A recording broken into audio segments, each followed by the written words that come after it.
That night, as the moon gently bathed the world in silver light, Paru and Chanku snuggled under their warm blankets. Their eyes sparkled with curiosity as they looked up at their father.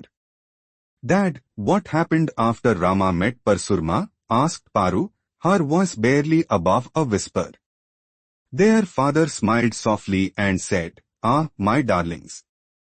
What comes next is one of the most heart-touching moments in Rama's life, the beginning of a journey that would shape history forever." Years passed in Ayodhya. Rama and his brothers lived peacefully, serving the kingdom and supporting their father in all duties. The city blossomed under their care.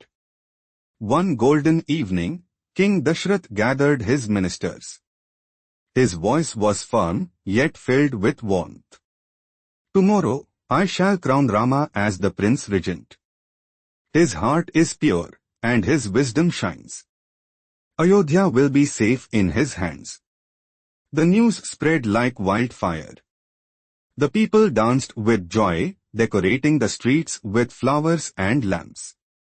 Rama was loved by all. That very evening, Sage Vashisht, the royal priest and family guru, visited Rama's chamber. Rama and Sita welcomed him with great respect, offering him a seat, water to wash his feet, and a plate of fruits. Sage Vashisht smiled and said, "Dear Rama, your father, Dashrath, has made a joyous decision. You shall be crowned as Prince Regent tomorrow. I am here to inform you, as is my dharma." He gently placed his hand on Rama's shoulder and added, "Also remember, dear one, your life has a purpose far greater than the crown. Never forget why you were born as a human." Rama bowed with a serene smile and said, "Thank you, Gurudev. I understand." After Vashisht left, Rama turned to Lakshman and said, "Brother, a new chapter begins tomorrow. Be ready, for life may soon take us on an adventurous journey." Chanku sat up in bed and asked, "But Dad, how did Rama know all that?"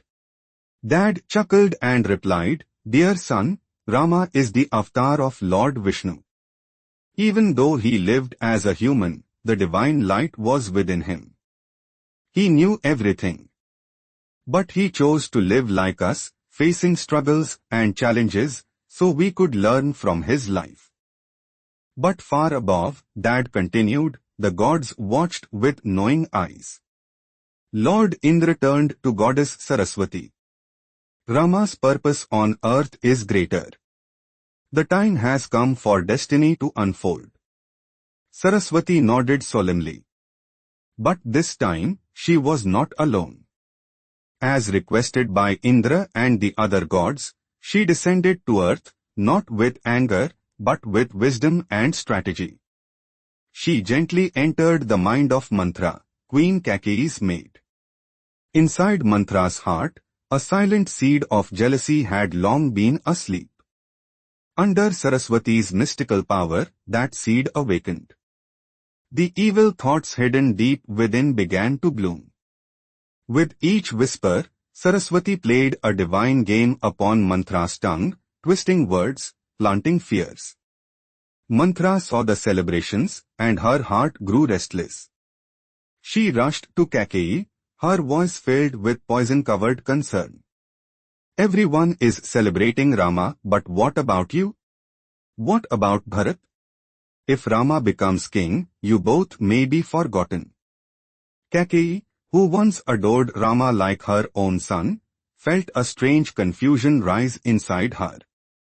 Her heart, once calm and loving, grew clouded like a rainy sky. Many years ago, during a fierce battle, Kaikeyi had saved Dashrath's life. Out of deep love and gratitude, he had granted her two boons, anything she wished, whenever she wished. Now, Manthra reminded her of those very promises. That night, Kaikeyi locked herself in her Kop Bhavan, the chamber of anger and sorrow. When Dashrath arrived, he was shocked to see her lying on the floor, tearful and silent. My queen, why this sadness? On such a happy day. Kaikeyi looked up with trembling lips and said, I want the two boons you once promised me. Dashrath, still smiling, replied, Of course, my beloved. Ask for anything.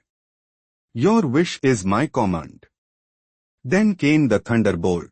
1 keycap, crown my son Bharat as the king. 2 keycap, send Rama to the forest for 14 years. That's not fair, gasped Chanku, clutching his pillow. Yes, son, that was not fair. But there is purpose behind everything. Dad told. And he continued. Dashrath's world was shattered. Not Rama, anyone but Rama, he begged. He pleaded. He wept.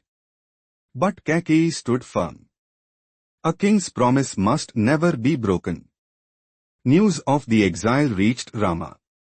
But instead of anger or fear, Rama smiled gently and went to his father.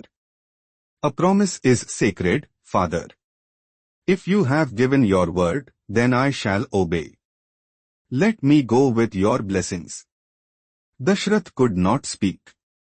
His heart was too full of sorrow. Lakshman was furious.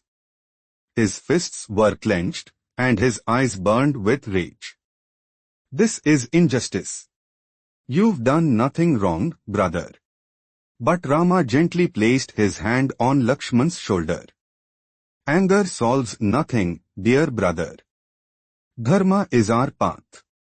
Let us walk it peacefully. Lakshman took a deep breath, his anger slowly melting into calm. Then I will walk with you, he whispered. Soft footsteps approached. It was Sita. Her voice was calm but full of strength. Wherever you go, I go. Palace or forest, it makes no difference if we are together. Rama looked at her with deep love and nodded. Then we go as one. The three of them, Rama, Sita, and Lakshman, dressed in simple robes, ready to begin their journey. Before leaving, Rama and Sita bowed at Queen Kausalya's feet. When Lakshman met his mother, Sumitra, she embraced him and said, My son, from now on, treat Rama and Sita as your father and mother. And wherever you are, think of it as Ayodhya. Serve them with all your heart. Lakshman bowed deeply. I will, mother.